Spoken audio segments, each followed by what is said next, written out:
My young friends, today is indeed inspiring. We are in the business of energy, and I must admit, I have never felt this energized before. This is the power of your generation. I look forward to each of you, and you are indeed some of the best talent our nation has. My intent is to accomplish two things. First, talk about my personal journey. I decided to come this time hoping that if my story could set an example for even a handful of you, I would live satisfied that I had some impact. Second, paint the picture of the incredible opportunity ahead of you. Now let me talk about my personal journey that is tightly interwoven with the India growth story.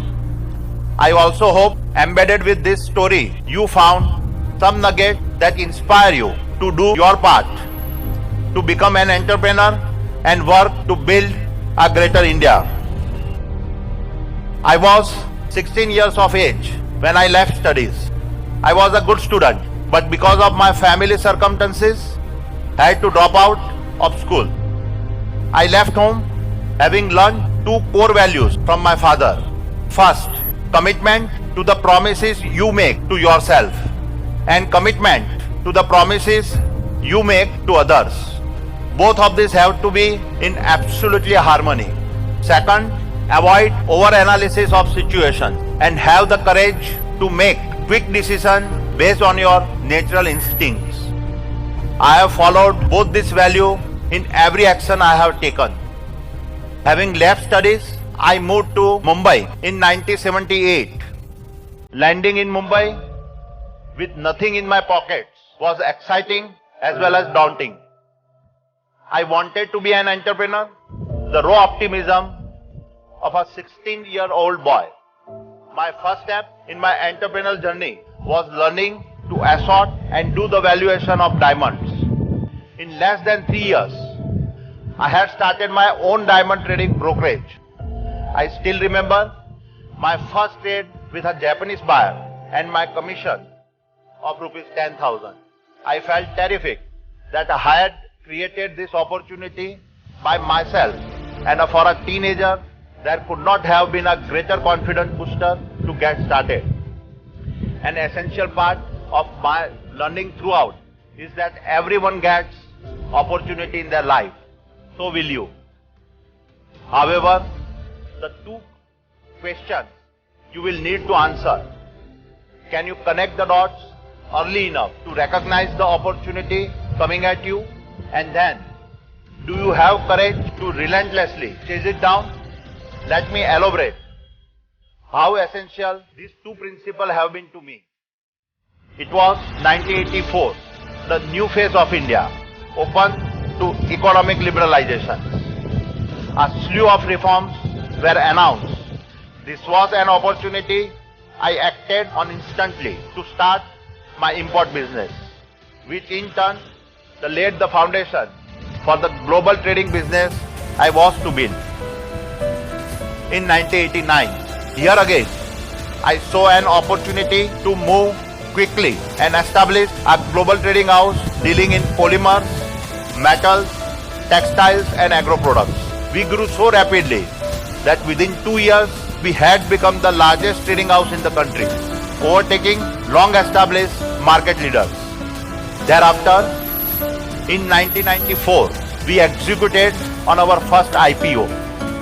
While the IPO was successful, it opened my eyes to another opportunity. All that we had was raw enthusiasm.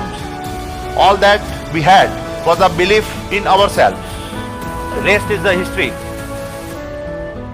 My young friends, less than a decade, we were largely known as a trading house and a one-port company.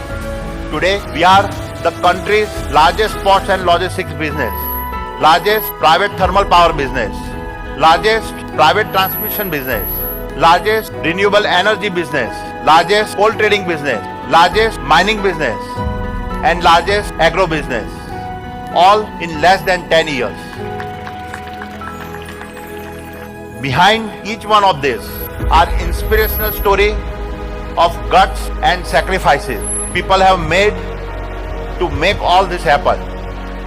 Along this journey, we also built the world's largest thermal power plant site within the private sector, the world's largest import coal terminal, and the world's largest single location solar generation farm. If I, against all odds, made it as an entrepreneur, there is no reason why there cannot be 1,000 greater entrepreneurs amongst you. My young friends, we live in a blessed country. You are at a point of time where the future of our nation is full of incredible growth opportunities. Let me now elaborate on some of my fundamental learnings that I hope will be useful to you. First, have a personal purpose that drives you. It is said in the Gita, it is better to live your own destiny imperfectly than to live an imitation of somebody else's life with perfection.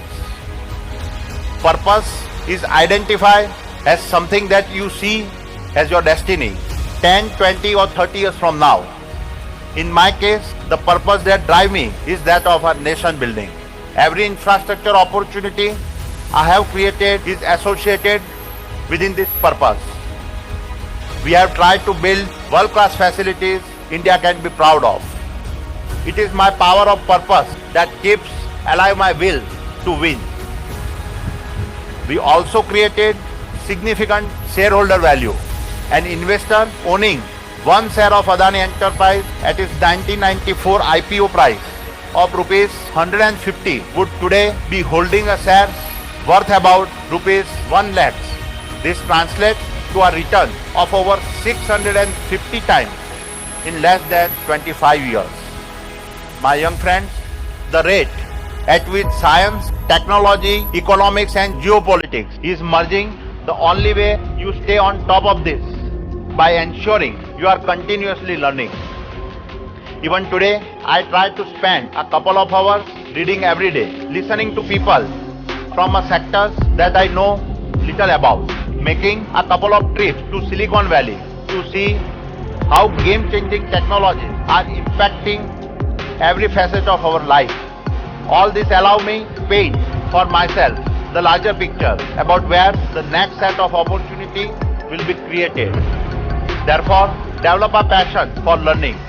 This is the only way you never cease to grow. Keep in mind that for every one of you here, there is a million out there who are less fortunate.